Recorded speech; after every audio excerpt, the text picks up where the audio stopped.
Good afternoon, students. Today we will talk about the part 3. Section part 3 बघणार आहोत आपण यातला. यामध्ये आहे क्वेश्चन 5 बघतोय रायटिंग स्किल्स 20 मार्क्सला असणार आहे. म्हणजे हा प्रश्न तुम्हाला 20 मार्क्सला असणार आहे. त्यामध्ये क्वेश्चन असणार आहे, पहिल्यांदा क्वेश्चन जो असणार आहे तो असणार आहे लेटर रायटिंग. तर लेटर रायटिंगचे 2 टाइप्स आहेत. तर पहिली टाइप्स कोणती असणार आहे लेटर रायटिंग मध्ये? Formal. Very good, sit down. नंतर सेकंड इनफॉर्मल. 2 प्रकार असणार आहेत, तर फॉर्मल आणि इनफॉर्मल. तर आपण जसं मराठीत फॉर्मल आणि इनफॉर्मल लिहितो तसंच इंग्लिशमध्ये पण फॉर्मल आणि इनफॉर्मल असणार आहे. तर इनफॉर्मल म्हणजे काय? कोण सांगेल इनफॉर्मल म्हणजे काय? इनफॉर्मल म्हणजे नातेवाईकांना, घरातल्या व्यक्तींना पत्र. Very good. जसं आपण मराठीमध्ये लिहितो, इथं सुरुवातीला आपण लिहितो की प्रिय मैत्रीण, तू ग्रीटिंग्स करताना आपण कसं करतो? प्रिय मैत्रीण, खूप दिवसांनी पत्र मिळाले, मी खुश आहे, तू कशी आहेस? पत्र वाचून आनंद झाला, मी तुला आज पत्र लिहित आहे, तो विषय खास आहे, असं. किंवा अभिनंदन पत्र असेल तर तिला आपल्याला कॉंग्रॅच्युलेशन्स. तसंच तुम्ही साध्या सोप्या ज्याला इंग्लिश येत नाही त्यांनी कसं करायचं?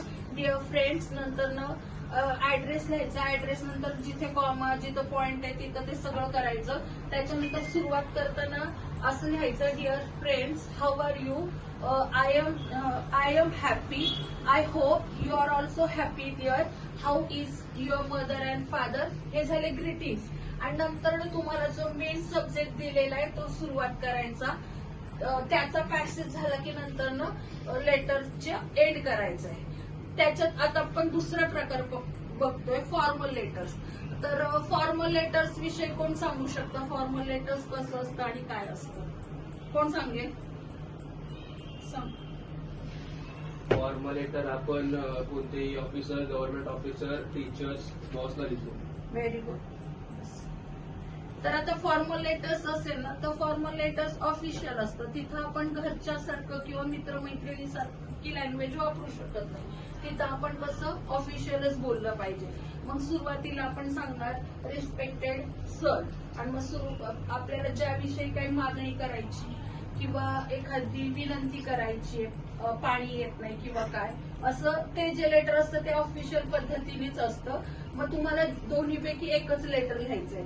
आता पुढचा जो क्वेश्चन आहे B1 बघतोय आपण, नाही सॉरी B1 और B2, त्या दोन्हीपैकी एक लिहायचं आहे. तर आता डायलॉग्स रायटिंग आहे. तर डायलॉग्स रायटिंग जो आहे त्याचे 2 टाइप्स आहेत डायलॉग्स रायटिंगचे.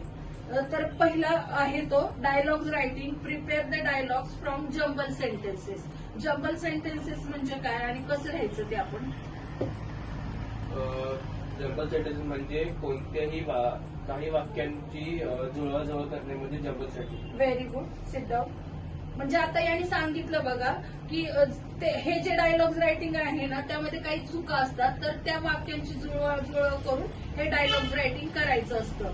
आणि त्याच्यानंतर अजून त्यामध्येच असतो बी, तो आहे complete the dialogues writing. Complete the dialogues writing म्हणजे काय? अर्धे वाक्य दिलेले असतात त्यांना पूर्ण करून लिहायचं असतं. Very good, sit down. म्हणजे हा दुसरा प्रश्न आहे ना, तिथं तुम्हाला एकाच, समजा आता अनिकेत आहे ना, तर अनिकेतचं सेंटेन्स दिलेलं असणार आहे आणि महेशचं सेंटेन्स दिलेलं नसणार आहे. तर ते तुम्हाला कम्प्लीट करायचे. आणि त्यामध्येच आता आपण सी बघतोय, तिथे असणार आहे right a dialogues between the Ram आणि श्याम. यामध्ये या दोघांमध्ये कन्व्हर्सेशन तुम्हाला लिहायचंय. आता आपण त्यातलंच B2 बघतोय. B2 म्हणजे स्पीच रायटिंग. तर स्पीच रायटिंग मध्ये आपण काय करणार आहे? फॉर एक्झाम्पल सांगते मी तुम्हाला, write a speech to a role of vegetable for better living. म्हणजे आता तुम्हाला इथं एखादं वाक्य दिलेलं असेल की समजा आता इथं सांगितलंय की आपल्या जीवनामध्ये भाज्यांचं महत्व काय, तर तुम्हाला ते पॉइंट्स दिलेले असतील. फक्त त्या पॉइंट्सला देऊन तुम्हाला इझी सेंटेन्स बनवून तुम्हाला हे पॅराग्राफ बनवून एक पॅसेज बनवायचं. आता आपण बघतोय क्वेश्चन 6. तर क्वेश्चन 6 जो आहे तो आहे इन्फॉर्मेशन ट्रान्सफर. तर यामध्ये तुम्हाला A आणि 2 असे 2 असतात 5 मार्कला.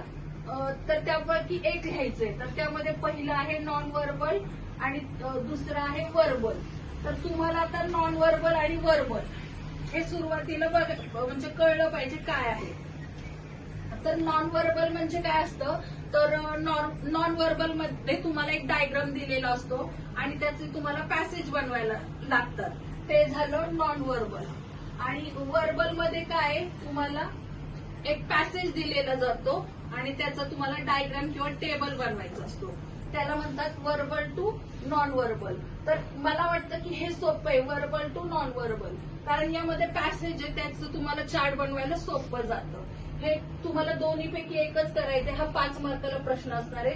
त्यातलाच आपण बी बघतोय, एक्सपांड द थीम. तर एक्सपांड द थीम म्हणजे काय, कोणाला सांगता येईल का? एक्सपांड द थीम म्हणजे काय, कोण सांगू शकतं?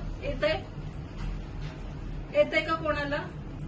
एक्सपांड द थीम यामध्ये ना तुम्हाला एक सेंटेन्स दिलेलं असतं आणि ते सेंटेन्सचा तुम्हाला एक पॅसेज करून वाढवायचा असतो तो पॅसेज. मग त्याच्यानंतर अजून एक असणारे न्यूज रिपोर्ट. त्यामध्ये जसं आपण मराठीत बातमी लेखन करतो तसं बातमी लेखन करायचं असतं. त्याच्यानंतर आता पुढं बातमी लेखन मध्ये मग तुम्हाला पहिली आपण न्यूजला कसं बातम्या बघतो की समजा आता अचानक एखाद्या व्यक्तीचा रोडवर भर दुपारी एक भरधाव मोटार येऊन एका व्यक्तीचा मृत्यू झाला. मग ही हेडलाईन असणार आहे. मग त्याच्यामध्ये डेट लाईन टाकायची, किती तारखेला घडली घटना, किती वाजता घडली, नंतर कोण कोण आलं, कसं त्या व्यक्तीला नेलं, शॉर्ट मध्ये पण सगळ्या महत्वाच्या गोष्टी त्यात आलेल्या पाहिजे. इंट्रोडक्शन घेऊन द्यायचं आणि नंतर शॉर्ट पॅरेग्राफ बनवायचा त्याचा. आता त्यातलाच आपण पुढचं बघतोय B2 develop the story writing. यामध्ये तुम्हाला एक स्टोरी दिलेली असेल, ती हाफ असेल. मग ती स्टोरीचा मेन हेतू काय आहे, ती कशाची निगडीत आहे ते द्यायचं. नंतर त्याच्यातून तुम्ही त्याला एक मॉरल द्यायचं आणि स्टोरी मधून तुम्ही काय शिकायला मिळालं हे द्यायचं, वरती लिहायचं. मग त्याला सर्व मिळून किती मार्क्स असणार आहे? 5 मार्क्स असणार आहे. नंतर आता आपण पुढचा बघतोय सेक्शन डेव्हलपमेंट, स्किल डेव्हलपमेंट. त्यामध्ये तुम्हाला ट्रान्सलेशन असणार आहे. तो आहे क्वेश्चन 7 ट्रान्सलेशनचा. मग त्यामध्ये तुम्हाला काही इंग्लिशमध्ये शब्द दिले जातील, तर ते शब्द असतील 6, पण तुम्हाला फक्त त्यातले किती लिहायचे? 4 लिहायचे. त्याचे मराठीत मिनिंग लिहायचे. त्याच्यानंतर त्यातलंच बी असणार आहे translate the following sentences into your medium of instruction. मग इथं तुम्हाला वाक्य दिलेली असतील 4 इंग्लिशमध्ये, फक्त त्यातली 2च लिहायची. त्याचं मराठी ट्रान्सलेशन लिहायचंय. त्यातलं सी असणार आहे. तर प्रोवर्ब्सचा अर्थ माहितीये का काय? तो सी क्वेश्चन असणार आहे. प्रोवर्ब्स म्हणजे काय माहितीये तुम्हाला? सांग. Very good. प्रोवर्ब्स म्हणजे काय? म्हणी. तर तुम्हाला असे 2 प्रोवर्ब्स दिलेले असतील सी 2 मार्क्सला. त्याचे तुम्हाला मराठी अर्थ दिलेले असतील. सॉरी, मराठी अर्थ आपल्याला घ्यायचे. तर आता इथपर्यंत आपल्याला इंग्लिशचं पूर्ण हा किती मार्क्सचा पेपर असणार आहे? 80. आता आपला हा सगळा फॉर्मॅट पूर्ण झाला इंग्लिशचा. समजलं का तुम्हाला? हो.